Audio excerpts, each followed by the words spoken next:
Então seja bem-vindo ao Think Tank. Eu quero começar por pedir desculpa, eu não sei que o Think Tank iria para o ar às 17h30, só que decidimos fazer um direto por uma razão. É que a hora em que íamos fazer o programa já não íamos apanhar ainda a votação, o resultado da votação da moção de censura. E, portanto, não queremos passar a imagem e a percepção de que nós estávamos preocupados com a questão da votação de censura. Portanto, já percebeu que a crise política vai ser o centro, um dos centros do programa de hoje. Daqui a pouco já iremos também à questão da relação entre a Europa e os Estados Unidos, mas vamos começar exatamente por aqui. Eu tenho connosco e tenho comigo, como tenho sempre, o Jorge Marrão, que está aqui no estúdio, e o Jaime Nogueira Pinto, que está hoje a fazer o programa à distância. Jorge, vamos começar por ti. A situação política deteriorou-se substancialmente em Portugal. Substancialmente. Eu julgo que poderíamos chamar um terremoto político que este ano, 2025... nos tem brindado, quer a nível nacional, quer a nível internacional.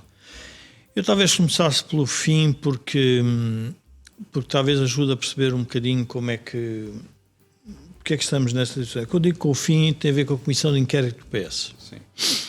A Comissão de Inquérito do PS, basicamente, é uma cobardia política por parte do PS. E é uma cobardia política, não estou a dizer que Pedro Nuno Santos é cobarde, estou a dizer que é uma cobardia política porque no fundo refugia-se num tema que é numa espécie do Parlamento outra vez dedicar-se a uma investigação de cariz policial ao estilo dos grandes júris dos Estados Unidos. Ao estilo dos grandes júris e portanto fazer um desgaste que está a acontecer, e esse desgaste julgo que o país não precisava que ocorresse. E não precisava que ocorresse, e o PS está a contribuir para isso. E, portanto, mas tu achas que o Pedro Nuno Santos, ao dizer que vai interpor, ou melhor, vai criar uma comissão parlamentar de inquérito, não quer evitar o problema de fundo e quer fritar o governo enlumbrando? Sim, e quer fazer a quadratura do círculo, o que eu acho que em política é relativamente perigoso. Porquê a quadratura do círculo? Começamos pelo fim para irmos ao início. Este governo sobrevive por causa do PS. Sim. Temos que nos lembrar disso. Este governo sobrevive por causa do PS, foi o governo que aprovou o Orçamento de Estado e, portanto, deu uma espécie de garantia de estabilidade ao país através dessa aprovação. Faz a reflexão que todos os portugueses fazem e que eu acho que é legítimo que o PS faça, que eu também partilho, que o PS provavelmente nos próximos tempos não ganhará nenhuma eleição. E, portanto, está a aproveitar-se para fazer aquilo que é a oposição no seu, eu diria, na sua menos nobre tarefa, que no fundo é fazer um escrutínio sobre o que o governo faz, mas não é fazer este tipo de folclore político. O folclore político também tem o responsável é Luís Montenegro, porque a verdade é que quem tem que dar respostas é Luís Montenegro, não é o Primeiro-Ministro. Mas, na verdade, nós temos que também centrar o problema, e isto é importante. Porque é que temos que centrar o problema no governo e nas oposições? Por uma razão muito simples. Porque o que acontece, se nós pensarmos, é que ninguém sabe muito bem desta fotografia, por 2 ou 3 horas de razão. Se observarmos, esta é a parte, diria, mais negativa do governo, neste caso Luís Montenegro, que fez, como disse Paulo Portas, um erro de avaliação, um erro de comunicação. E, portanto, esse erro está a apagá-lo agora. Mas temos que nos lembrar de uma coisa muito importante. É que as oposições só votam as moções e os governos só votam as moções que são eles a propor.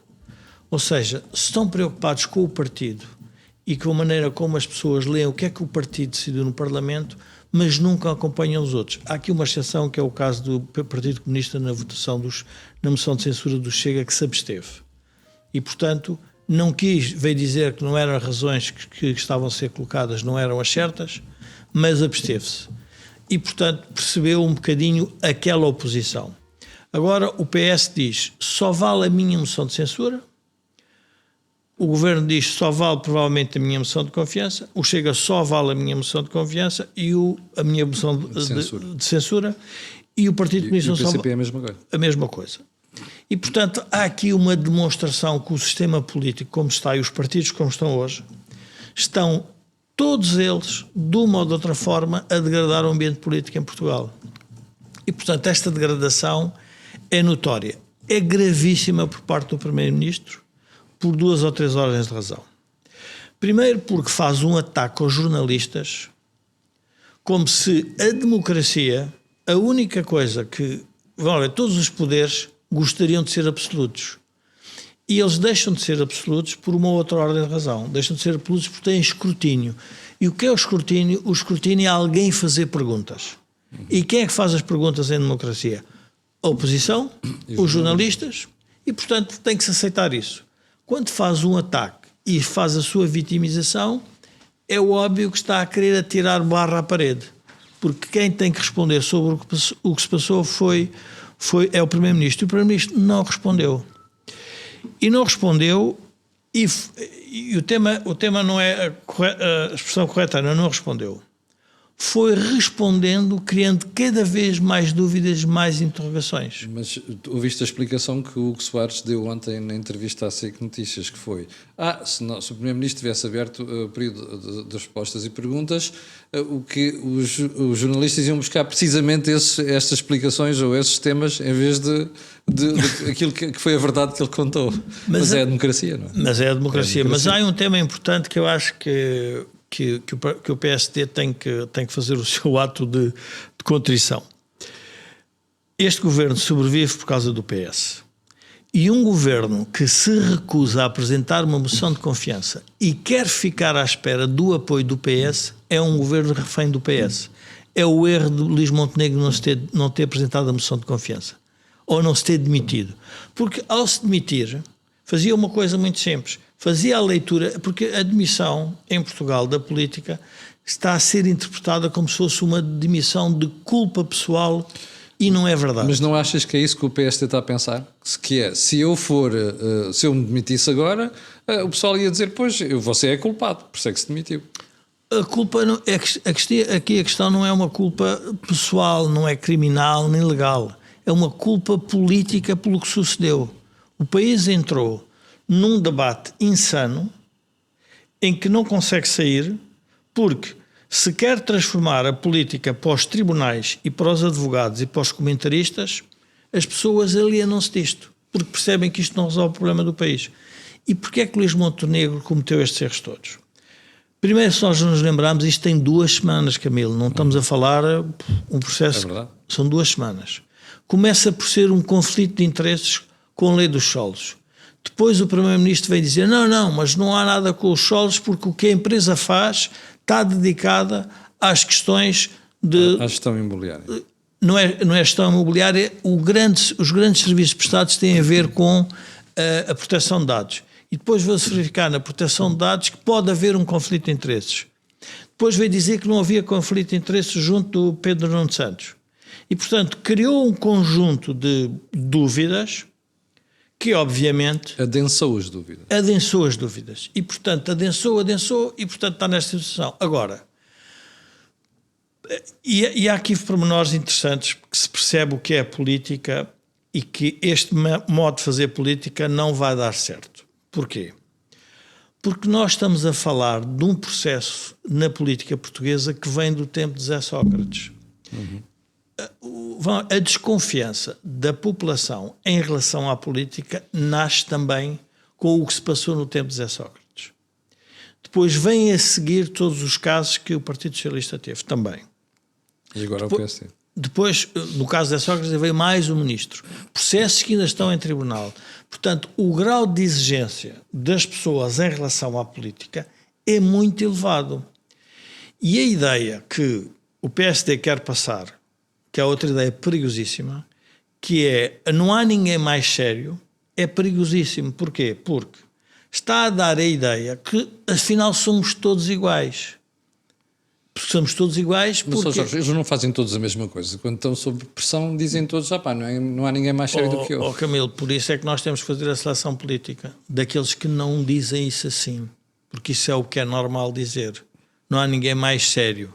Pois. E a pergunta não é essa. A pergunta é tu tens que demonstrar dia a dia a tua seriedade, a tua propriedade e a percepção sobre isso. e enfim, eu não vou recordar o Salazar, porque se calhar não é muito... Não é muito Em política o que parece é isto. em política o que parece é. E o que parece é que o Primeiro-Ministro não revelou tudo, não se tornou transparente. E, portanto, não vale a pena esconder-se sobre nem processos de muito natureza legal ou outro tipo de natureza, porque isso vai ser um tiro no pé. E porquê é que o PSD acho que não está a fazer a leitura correta? Porque não é normal, ou seja, tornou-se normal, mas não deveria ser, um governo sujeitar-se a 4 moções num curto espaço de tempo. Sim. Como é que isto acontece? Não bastava uma. Então o que acontece? São os partidos, cada um com o seu egoísmo partidário, agenda. todos com a sua agenda, e ninguém a pensar no país. É verdade. E a seguir nós vamos falar sobre o que está a passar no mundo e perceber que então andamos completamente perdidos. Sim. Jaime, deixe-me trazê-lo agora aqui à conversa. Qual é a sua apreciação ao que está a passar aqui no plano político nacional? Bom, eu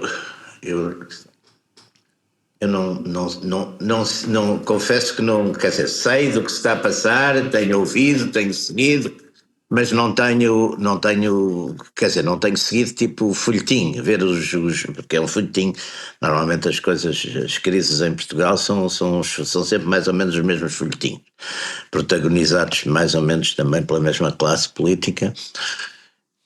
Queria tomar a liberdade aqui porque é uma mania minha. O Jorge Marrão falou em tiro no pé. Eu passo a vida a tentar corrigir essa ideia do tiro no pé, porque o tiro no pé era dado por pessoas que não queriam fazer o serviço militar. Portanto, seria uma coisa não muito honrosa, mas era uma coisa útil. Portanto, quando se usa tiro no pé como uma coisa, não está correto.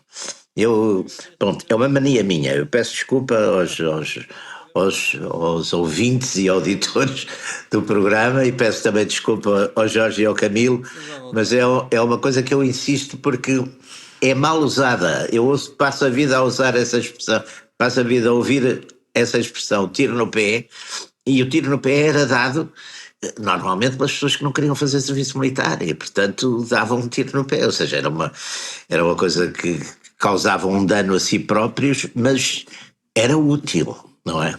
Bom, passando a isto, eu tanto quanto se me deu tomar conta desta questão, eu acho que foi uma grande leviandade o primeiro-ministro deixar uma situação destas acontecer, quer dizer, eu acho que não pode, quer dizer, vamos lá ver, uma empresa em que está ligada a uma pessoa que tem as responsabilidades executivas de um primeiro-ministro, não pode estar numa empresa que numa dada altura tem como clientes pessoas sobre as quais ele poderá vir a decidir, ou ele ou alguém poderão vir a decidir como é que estão essas questões do jogo, etc. Portanto, pareceu-me de uma grande leviandade e de uma falta também de atenção e de conselho e de tudo isso, quer dizer. Agora, como o Jorge estava a dizer, aqui a gente passa a vida deste jogo partidário, é um jogo em que a preocupação de não fazer o mesmo que os outros estão a fazer, as linhas vermelhas, tudo isso, quer dizer, causa um sistema em que de facto se torna não funcional, quer dizer, não funcional. A gente, aliás, tem outras situações na Europa, por exemplo, a França está partida em 3 fações, o Parlamento francês, uma à esquerda, depois uma espécie de centrão dos Macron e depois a direita nacionalista ou populista, como quisermos chamar, do Rassemblement National. E portanto aquilo não funciona, quer dizer, não. E nós aqui temos esta fragmentação que também não funciona, porque, sei lá, o PS não quer votar com o Chega não quer votar com o PS, os outros pequenos partidos da esquerda também andam aos saltos, e, portanto, temos uma crise, de facto, como o Jorge também estava a dizer, a desconfiança em relação à classe política da população é enorme, quer dizer, há uma desconfiança que se exprime ou pelo voto de protesto no Chega ou pela abstenção, e esse descrédito é mau para o país, porque melhor ou pior a representação política é essa.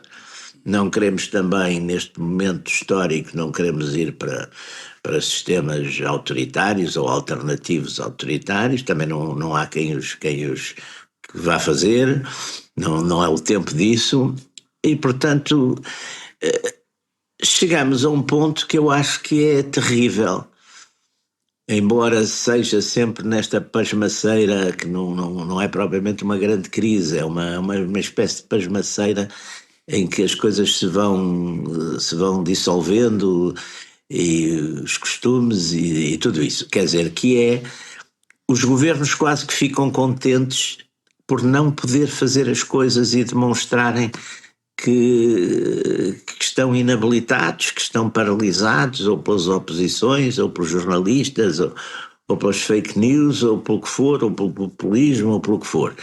E, portanto, eu acho que vamos entrar numa destas crises mornas da Terceira República. Enfim, e depois também, a uma altura, não vai morrer ninguém, porque isso é a vantagem dos grandes costumes, não é? Não vai morrer ninguém. Mas acho que é muito triste assistirmos praticamente a estes, quer dizer, independentemente do partido que está no poder, estas coisas parecem fatais, quer dizer, parece que se criou uma espécie de modelo perante o qual acabamos por nos resignar, não é? Muito bem. Porque também não há muito a fazer. Sim, deixa-me voltar aqui ao Jorge. Jorge, já sei que querias acrescentar alguma coisa, mas tinha uma pergunta para te fazer. A crítica que estás a fazer ao Partido Socialista e ao Governo e a Luís Montenegro, pergunta-me simples. Tu achas que ele se devia demitir ou devia apresentar já uma moção de confiança? Não, eu julgo que, quer dizer, eu acho que a admissão seria o mais razoável, porque daria uma ideia não da sua leitura pessoal do caso, porque isso ele conhece melhor que ninguém. Sim. Mas da sua leitura política do que está a fazer ao país e ao tipo de debate que se está a gerar. No fundo, na linha do que estamos aqui a dizer, que é a classe política, ela própria tem que voltar a criar um laço de confiança com as pessoas, e portanto esse laço de confiança não é uma coisa que se faça só de um lado, tem que ser dos dois lados. Portanto, eu acho que é esse sentido mais prático da ligação da confiança no sistema político. Porque eu percebo quando as hostes, perante uma adversidade, quando todas as hostes se reúnem à volta da pessoa que de alguma forma também os uniu, e percebo a fotografia, todos os ministros à volta, e até diria que se não tivessem a solidariedade, fraternidade neste momento adverso, poderia até revelar mau caráter dos próprios ministros. Sim. Mas revela outra coisa, a fraqueza da situação, porque ela é muito mais complexa. Que é preciso ir buscar o governo para suportar um primeiro-ministro. Que é preciso ir buscar um governo para suportar o primeiro-ministro. Ora, é o contrário, o primeiro-ministro é que suporta o ministro. Portanto, é a sua credibilidade que suporta. A sua credibilidade. Eu tenho que agradecer ao Jaime a sua correção sobre o tiro no pé. Então, nesse caso, eu diria que se calhar o tiro no pé foi de Pedro Nuno Santos, porque realmente não quis fazer nada e apresentou a comissão de inquérito. Portanto, esse é o tiro no pé. Aqui o tiro no pé seria mais não querer fazer nada sobre a sua situação em concreto. Sem a sua situação em concreto. Mas eu gostava de pegar aqui no outro tema, não é um tema, é na sequência do folhetim que o Jaime referiu, e que revela que há muito pouca, se quiser, serenidade depois nestes debates. E eu não perdi muito tempo a ver os detalhes todos, mas os detalhes todos obviamente geram uma situação de interrogação, se é assim de chamar.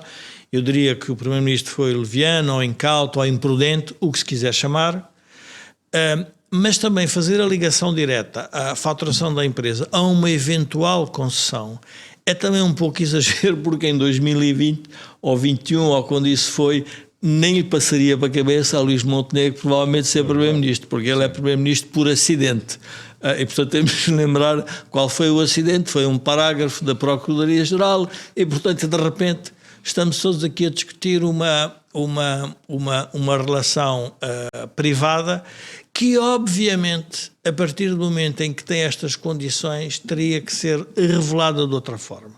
E o facto de não ter sido revelada a tempo e de uma forma aberta e transparente gerou todo este burburinho à roda disto. Agora, é óbvio que isto criou aqui uma situação de desconfiança. E reparemos nas coisas como elas são. Quando o Chega faz a apresentação da moção de censura, caiu tudo em cima sob a responsabilidade do Chega. 2 semanas depois estamos a falar em 3 partidos a falarem numa possível moção de censura ou de confiança. E a gente diz, então, mas afinal o que é que se passa no sistema político? O que se passa é que este jogo partidário assente sempre no partido e na forma como o partido gera as suas coisas sem olhar para os problemas do país, gera este tipo de desconfiança com a política em geral. Não vale a pena depois estarem a vir dizer que a responsabilidade é de A, B ou C ou D. Não é disso que se está a tratar. E portanto acho que há aqui eu julgo, não sei como é que vai ser a votação à tarde, mas eu julgo que o Primeiro-Ministro um outro episódio que também revela outro tipo de falhança institucional. Nós sabemos que Luís Montenegro não falou com o Presidente da República porque já era a sua tradição de não falar, porque, segundo parece, tinha desconfiança sobre as fugas de informação que provia da presidência. O que, em rigor, percebe-se. Não devia ter acontecido aqui, era fazer as coisas daquela maneira. Pronto. Não. E havia uma coisa que poderia ter feito, não o fez, ou sequer, não sei se o fez. 5 minutos antes telefonava e dizia, Sr. Presidente, vou falar ao país e vou dizer que se não apanharem com uma moção de censura, eu vou começar de uma vez. Chega, e calava-se. Eu ainda mais, até podia, vou falar ao país, mas ainda não sei o que vou dizer. Porque também poderia ser mais fácil. Ainda estou a discutir com os meus ministros e com um conjunto de pessoas que me aconselham o que é que eu vou fazer. Agora, institucionalmente, nós de repente vemos um Presidente da República que não fala com o Primeiro-Ministro numa crise política. Sim. E depois salta um outro problema do regime. Temos um potencial candidato, Luís Marques Mendes, diz não, tudo se resolve na Assembleia. E depois temos um potencial candidato, António José Seguro, que o Presidente da República tem que chamar. E depois temos um outro candidato silencioso. Um está preso, o outro tem liberdade para dizer o que quer. Ora, a pessoa mais livre na política... Mas agora está preso pelas amarras políticas, nada mais. Sim, mas... A pessoa que tem que ter mais liberdade em política tem que ser o Primeiro-Ministro e o Presidente da República. É verdade. Não podem ter fidelidades de natureza alguma. Ora bem. Porque o que interessa é o país. Sim. E, portanto, se começarem a ficar prisioneiros das suas situações particulares, das suas, enfim, deste, não sei como é que o Jaime lhe chamou, se era jogo político, teatro político, destas trocas de galhardetes permanentes na comunicação social, é óbvio que a classe política não pode estar bem vista em geral. E eu digo isto como água, porque eu sou daqueles que reconheço que estar na política é um esforço cívico louvável, porque é perder a sua vida privada, como se prova, é perder amigos, é perder fidelidades, é ganhar inimigos. É a vida política como ela é, não vale a pena estarmos isto é a vida política. Sim, sim. E ainda assim ganham mal, mas ganham mal e têm que estar sujeitos a esta legislação. Porquê? Porque não têm a coragem política para dizer aos eleitores o que é que se passa na política e que tem que ser mudado. Estão todos a fazer um jogo, deixa lá ver se ele escorrega. E cada caso é agora, não me vão fazer uma nova, por favor, não peçam mais uma lei da transparência, não peçam mais uma entidade, não peçam mais. Uma outra dimensão que também acho que se perdeu no processo foi não haver uma espécie de um árbitro acima do jogo político para resolver isto. Mas isso servia o Presidente da República, por isso ele foi criado. Não é? E que poderia ser feito com entidades, não sei, a Procuradoria, não sei quem é que poderia fazer isso. A entidade da transparência agora veio dizer que se calhar não pode fazer muito mais, E depois há uma coisa que é óbvio que o jornalista fica incomodado, que diz assim, eu fiz todas as minhas declarações de interesses. Mas depois pergunta-se, o Partido Socialista vem dizer que não consta nada dessa declaração de interesses. E o jornalista não tem acesso à declaração de interesses. Então, onde é que ficamos? Ora, nada disto abona a favor de ninguém. E, portanto, nós temos que ver que estamos numa crise, mais uma crise do regime, e que ela resulta de tudo o que se passou. Quando o Partido Socialista ocultou a corrupção política de José Sócrates, não é a corrupção pessoal, porque essa, sim, ou criminal, essa é do foro do judicial, nós não sabemos, mas nós sabemos que o país entrou na bancarrota porque houve uma espécie de houve um conjunto de políticas públicas que de alguma forma revelaram uma espécie de corrupção política, não no sentido de ganho privado, mas no sentido de perda pública, uma perda pública significativa. E, portanto, quando o Partido Socialista fez no fundo, esse trabalho que foi ocultar isso e pôr tudo na responsabilidade de Pedro Passos Coelho, o resultado está aqui. E depois, este caso ganha contornos especiais porque com a lei dos solos, que parece que não tinha nada a ver com o final, que era a empresa de Luís Montenegro, houve governantes e deputados que estavam envolvidos em temas que podiam ter a ver com a lei dos solos. Portanto, tudo isto se embaralhou. E depois nasce aqui uma outra dúvida, que é que as pessoas mais à esquerda, do qual eu obviamente estou num campo completamente diferente, que é, parece que não pode haver interesses privados. Ora, a sociedade move-se exatamente por causa dos interesses.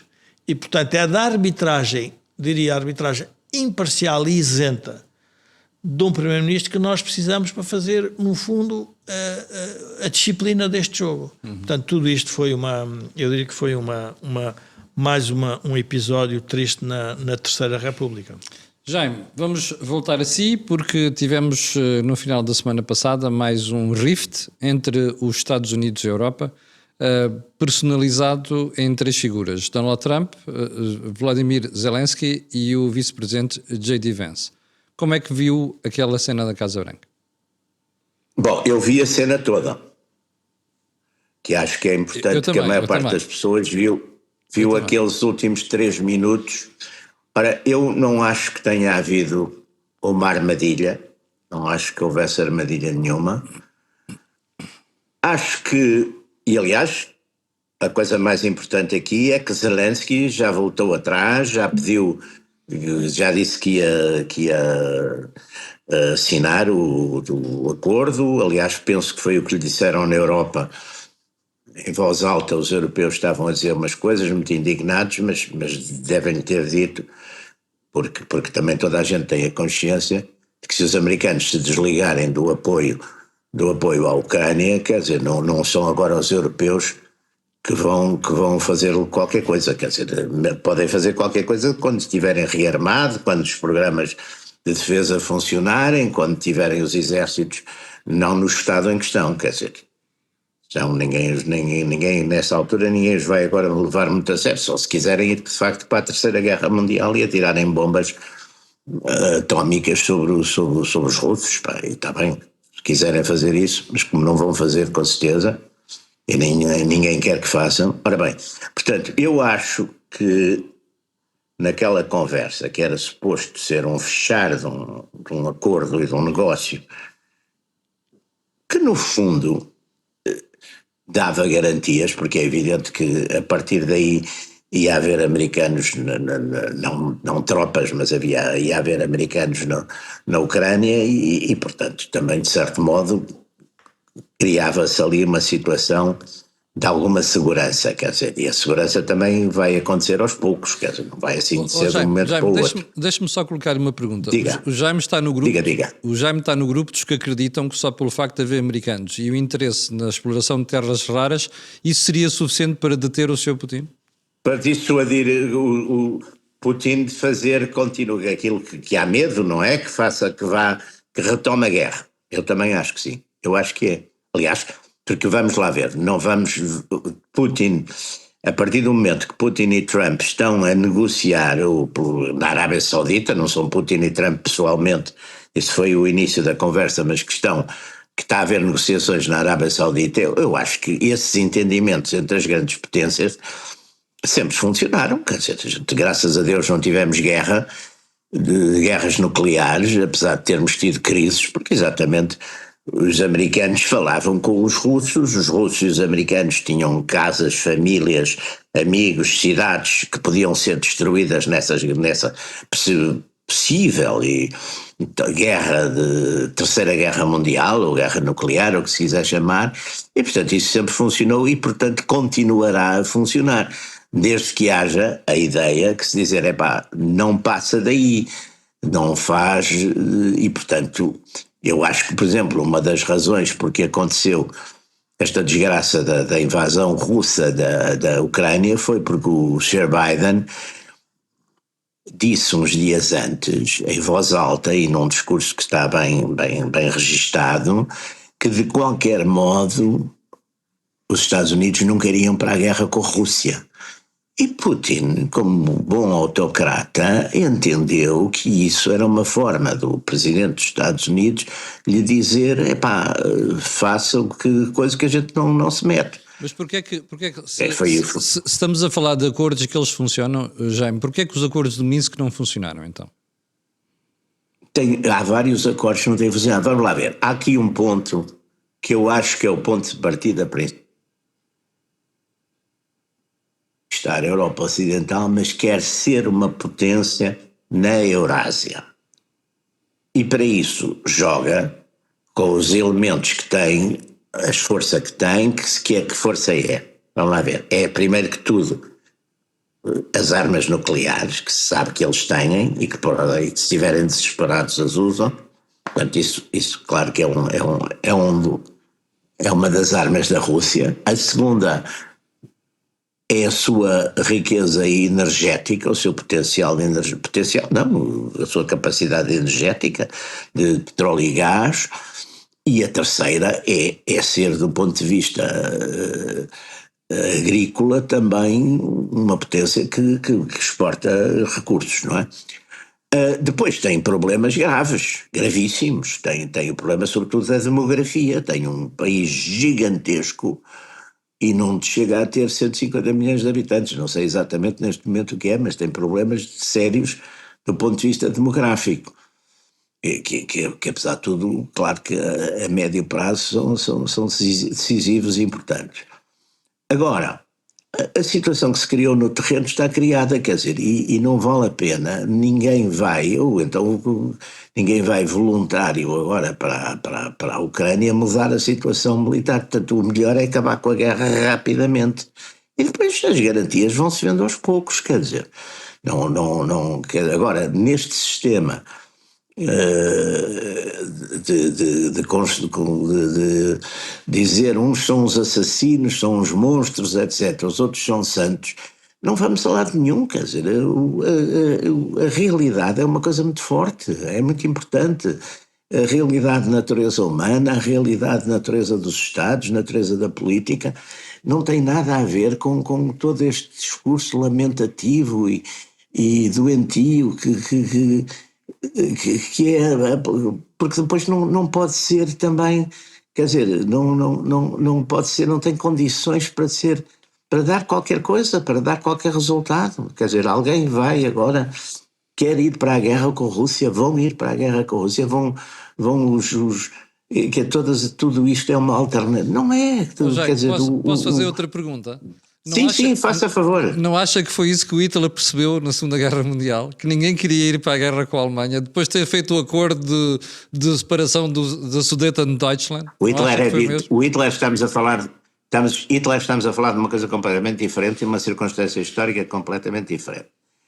Hitler tinha, para além do mais, tinha um lado, como depois se viu, um lado de paranoia. Putin não tem nada de paranoico. Pode ser mau, pode ser péssimo, mas não tem nada de paranoico. Nada no comportamento dele, até hoje. O Hitler tinha um lado de paranoia. Ele, por exemplo, quando invade a Rússia, está convencido que a Rússia, está convencido mesmo, que a Rússia é governada por judeus, como está convencido que os judeus mandam nos Estados Unidos. Ora bem, na Rússia, o Stalin, em 1938, tinha praticamente liquidado aqueles judeus importantes que faziam parte do Comitê Central, os Zinoviev, os Kamenev, etc. Portanto, há um lado de paranoia, quer dizer, não me parece que isso exista do lado de Putin. Deixa-me ouvir aqui a opinião de Jorge. Jorge, como é que viste a cena da Casa Branca? E tudo o que se passou a seguir? Eu vi a cena da Casa Branca e lembrei-me, aliás, partilhei numa conversa particular que tive aqui com o Jaime, a minha experiência a lidar com americanos em compra de empresas. Os americanos não têm jeito para fazer negócios com os europeus. E vou aqui apelar, enfim, uma parte da minha vida profissional para tentar enquadrar o que se passou naquela reunião, porque eu basicamente olhei para aquela reunião como uma reunião de negociação e sabendo a origem do Sr. Trump como político que vem da área dos negócios. A cultura americana faz parte de uma cultura que nós denominamos de uma cultura de feedback direto. São um povo que, como não é um povo com história, que, no fundo as culturas dividem-se, ou pelo menos alguém que estudou este assunto dividiu as culturas entre as culturas de feedback direto, as culturas de feedback indireto e as culturas de contexto, que é o caso da China e da Índia, por exemplo, culturas milenares, que a forma como comunicam é muitas vezes mais relevante que a substância. E que, portanto, cria uma tensão ou uma comunicação não verbal e que se percebe. Quando eu estava a ouvir o Sr. Trump e o Sr. Vance e estava-me a lembrar de americanos a comprar empresas em Portugal. E cada vez que eu tinha negócios com eles dizia sempre a mesma coisa. Olha, vou dizer uma coisa. Quando tu vais para a China, tens que pensar como é que os chineses pensam e agem. Portanto, tens de ter algum cuidado na maneira como falas. Em Portugal é a mesma coisa. Nós somos portugueses, somos diferentes. Aquela cultura de feedback direto do Sr. Trump e de Vance é muito arrogante para os europeus. Aliás, é até considerada de má criação. Mas faz parte da cultura americana. Jorge, deixa-te fazer uma pergunta. De cada vez que os europeus fazem aquilo, os americanos não gostam também? Não, mas os europeus não fazem bem isso. Os europeus são muito mais cuidadosos porque é a nossa cultura. Não há problema nenhum com isso. Agora, o que é problemático? É uma reunião de negociação ter sido feita daquela forma em público. Na praça pública. Na praça pública. Porque aquelas coisas acontecem nas negociações privadas. Não, sempre acontece. Das cortinas, isso acontece. Acontece sempre e portanto, há uma tensão típica daquele tipo de reuniões. Depois olhamos para o caso do Sr. Zelensky e o que é que eu percebo? Era uma pessoa com uma tensão nítida, a forma como ele estava na reunião era de uma tensão. Ele, de alguma forma, é questionado pelo vice-presidente Vance e aí há uma reação quase que de uma pessoa que eu percebo que está em guerra, que está numa situação dramática e que lhe vem a falar na possibilidade do diálogo com Putin. E ele está em guerra, portanto não se pode falar em diálogo quando se está em guerra. É óbvio que a porta fechada não tinha problema nenhum em dizer-se isso. Dizer-se em público pode ter aquele tipo de reação. E, portanto, aquela reação foi um falhanço diplomático dos dois. E isto é tão verdade que quer o Sr. Trump, quer o seu vice-presidente tiveram que vir explicar o que é que tinham feito. É verdade. E na substância eles têm razão. E qual é a substância? A substância é como é que se vai manter mais tempo esta guerra? Porquê que vamos a manter? Qual é a razão? Porque alguém quer combater e defender, sim senhora, mas vamos discutir a condição. Não se pode é fazer outra coisa que se faz exatamente ao mesmo tempo, que é quem defender a paz, que é o caso, por exemplo, que está a querer fazer o Sr. Trump, e já vou falar nas questões internas, dizer-se que ele logo por aí é putinista. Não, ele está a querer resolver um problema em que não quer a América envolvida desta forma. Pode-se dizer, mas isso é uma alteração da Aliança Transatlântica. É uma alteração da Aliança Transatlântica e os europeus deveriam estar preparados para esta alteração. e estão a reagir de forma, diria, um pouco, às vezes até diria tonta, porque é melhor lidar com quem tem o poder. Repare-se na linguagem do Sr. Trump. Não tens as cartas, portanto é um jogo, e percebe que o oponente, no fundo aquilo era um debate entre um gigante e um anão, e o anão estava obviamente numa situação de inferioridade, e portanto tem uma reação, e diplomaticamente quer o Sr. Trump, quer Vance, não tiveram, se quisermos, aquela, se calhar, savoir-faire, que era recuar um bocadinho e deixar de estender a reunião. E aí entrou um outro tema que é muito importante, que foi, quer Zelensky, quer Trump, quer Vance, estavam a falar para os seus mercados internos. Isso é um erro naquele tipo de discussão. Mais uma razão para não fazer aquela conversa em público. Pronto, aquela conversa em público. Mas o erro diplomático foi feito pelos dois.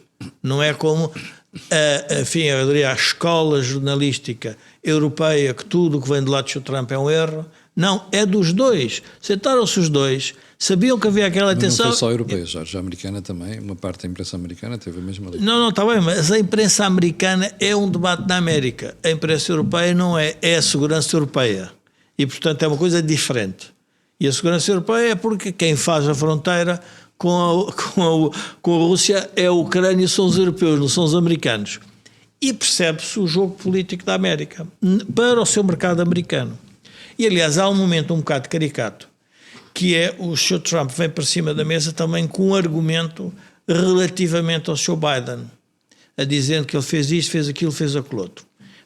A política tem destas circunstâncias, quer dizer, eu apanho um comboio em andamento e tenho que fazer a gestão do comboio. Agora não vou estar constantemente, faz-me lembrar António Costa quando veio o de Pedro Passos Coelho, em que tudo era a responsabilidade. É a responsabilidade, a América já gastou esse dinheiro, gastou o dinheiro erradamente, se calhar, com um político que demonstrou ser um fracasso, sem dúvida nenhuma, agora percebe-se.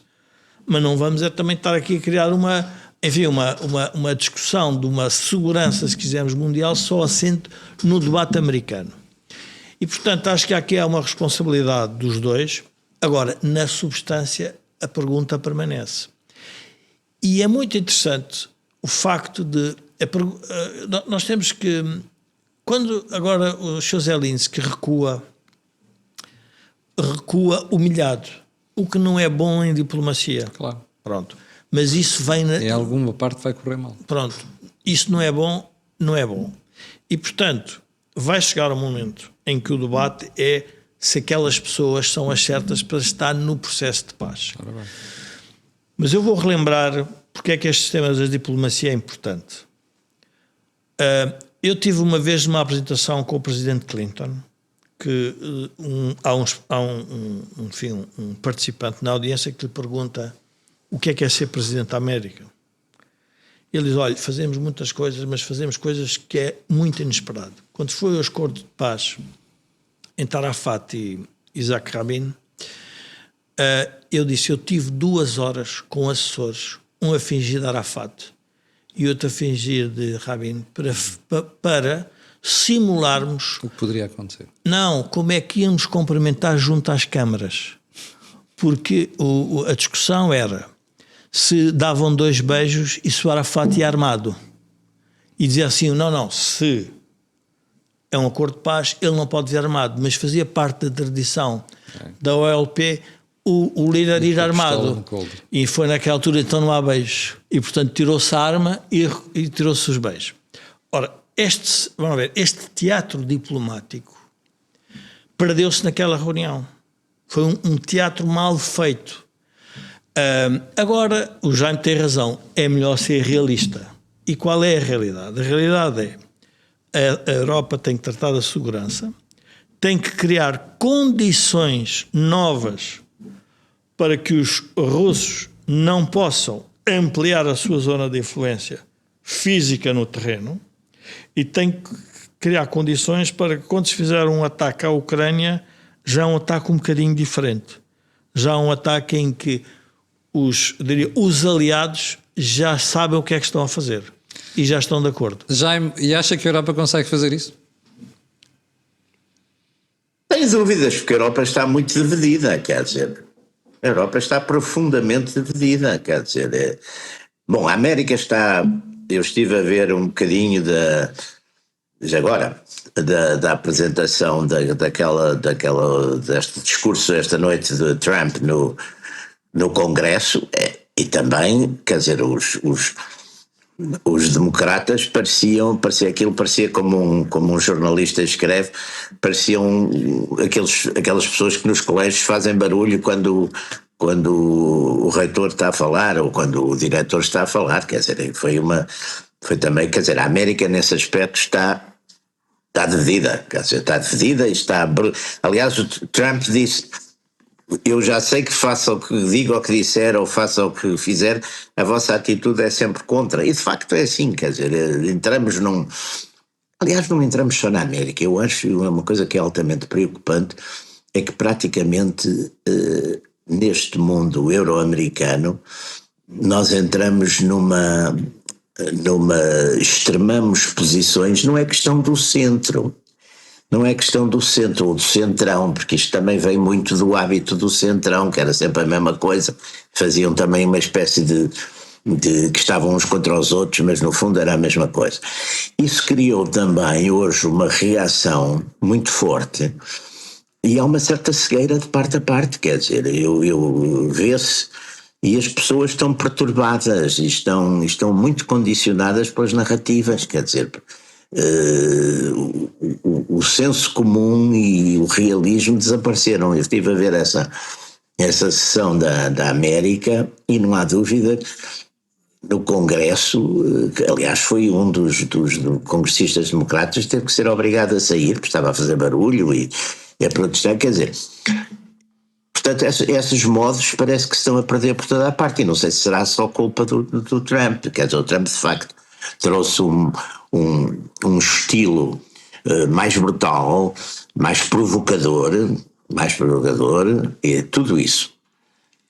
Ora, Bem, melhor ou pior, ele foi eleito e é ele que tem a força e a decisão. Sim, Jorge, tu querias acrescentar alguma coisa, mas temos que ser rápidos, estamos à beira do fim do programa. Eu queria, enfim, estou plenamente de acordo com o Jaime. Hoje não se consegue discutir política Rigorosamente não. sem fazer extremar as posições de lado. Extremar as posições sem as pessoas se ouvirem. Quando nós olhamos para o Sr. Trump, e eu divido o Sr. Trump entre o Trump da guerra cultural, em que eu obviamente estarei do seu lado, Trump da economia e o Trump da diplomacia. Em todos eles, o Trump é o mesmo. E o que é que está a acontecer? Ele está a dividir, mas está a dividir para conquistar o quê? É isso que a gente também tem que fazer essa pergunta. Sob a guerra cultural, as sociedades europeias estão a reconhecer que Trump tem uma parte significativa da razão. E qual é essa parte significativa? A guerra cultural. Nós estamos cansados do wokeismo, estamos cansados do politicamente correto, estamos cansados do centrão, estamos cansados da falta de reformas. Quando entramos no Trump da economia e no Trump da diplomacia, vem o poder todo americano relativamente àquilo que pode fazer. E aí já não gostamos tanto, porque sabemos, e por isso a Europa se começa a dividir. A pergunta é, a América fica mais forte com uma Europa dividida? A questão não é só essa, a questão é se é possível unir a Europa relativamente baixo outro tipo de chapéu, que pode não ser o Sr. Trump. Eu estava a ler um artigo ontem de Clara Freire Alves e ela tem alguma razão quando diz: nós estamos se calhar à procura daquilo que, enfim, na teoria hegeliana, vai aparecer a síntese. O Sr. Trump é a antítese do que estava a ver na América. E provavelmente vai sair-se alguém diferente e que vai dizer: não, é preciso organizar isto agora. Nós não tínhamos dúvida que não é por acaso que estes movimentos todos estão a aparecer na Europa. Portanto, vamos lá ver, esta fragmentação do Sr. Trump fragmenta também o debate político. E em vez de discutirmos, estamos sempre a arremessar pedras aos outros. Isto hoje o programa tem um bocadinho bem. menos tempo do que é habitual. Eu peço desculpa, começámos também um bocado tarde, mas já sabe que nós na próxima semana voltaremos à terça-feira às 17h30. Mas antes de ir embora, quero recordar só que o programa é possível e as parcerias do programa, que são com a Prozis e também com a Blue Crow, que gere fundos de investimento de empresas. Este programa ainda tem ajuda à produção do Grupo Sendis Alidata. Fique bem, nós voltaremos na próxima terça-feira. Eu e você temos Encontro Mercado amanhã às 8 da manhã. Muito obrigado. Qual é o título?